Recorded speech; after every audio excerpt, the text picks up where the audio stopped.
Okay, test, test. Yep. Okay. So here we have your what I would call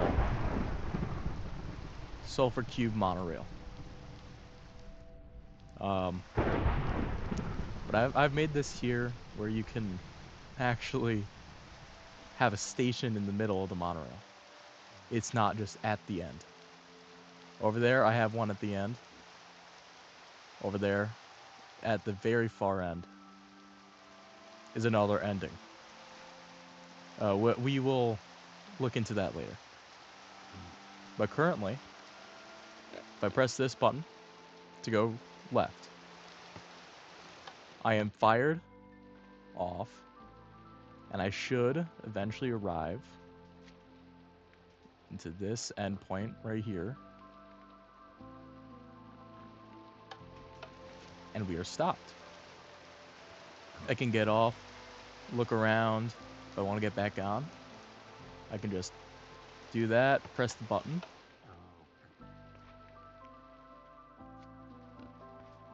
and I am sent all the way back to my station over here. And it stops me. And if I want to go right here, you will see what this is soon enough.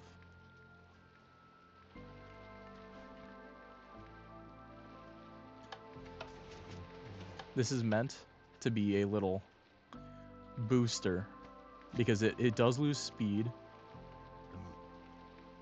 So I have made it a little boosters across the path. And yep, and we're stopped here at the last end.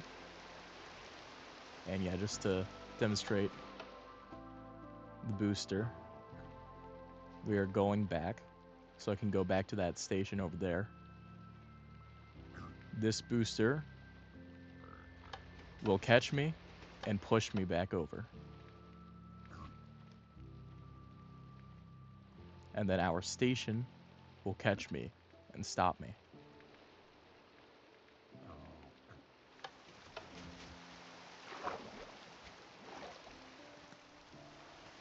And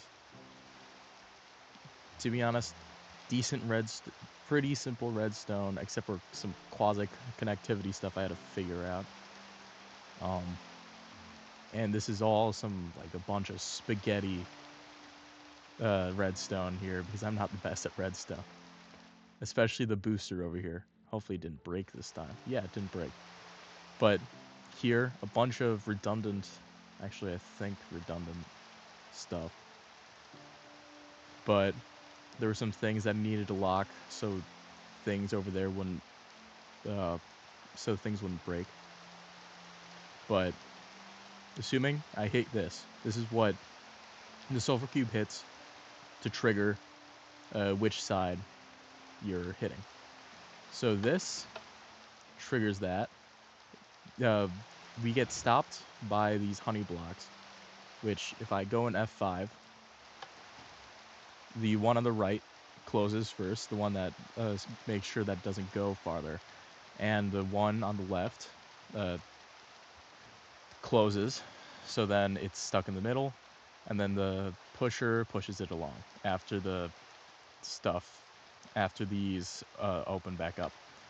And the same thing here, left side closes now instead, and then the right side, and then once I let go, once that comes off, that's able to go. And then over here, essentially a simpler thing. Instead of waiting for the honey blocks, which are in here, so you know, instead of waiting for these honey blocks to go come back, you are manually just pressing to fire you off in a direction. So yeah, these only attach to your honey blocks. They do nothing outside of stopping and catching. And this is just some redirection over here, but we are just activating your pushers.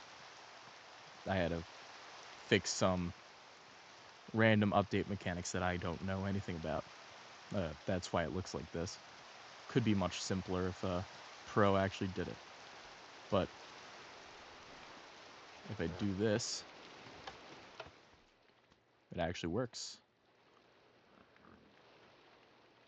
And let me just make sure that this gets back into a slot.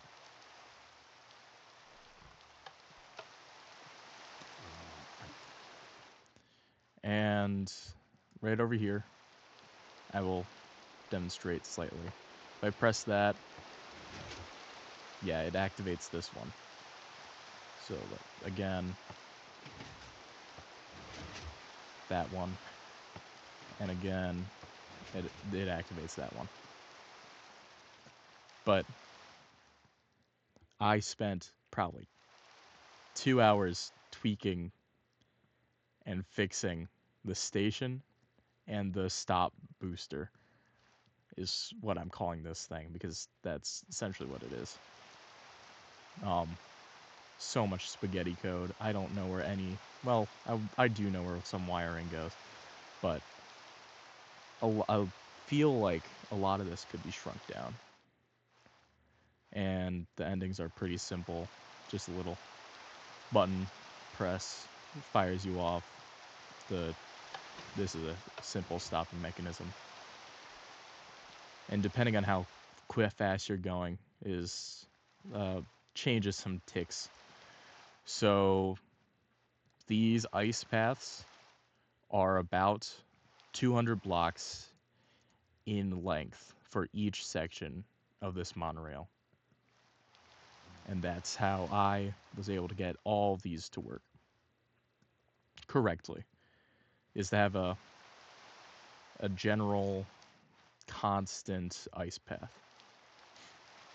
Anyways, thank you. This took a long time.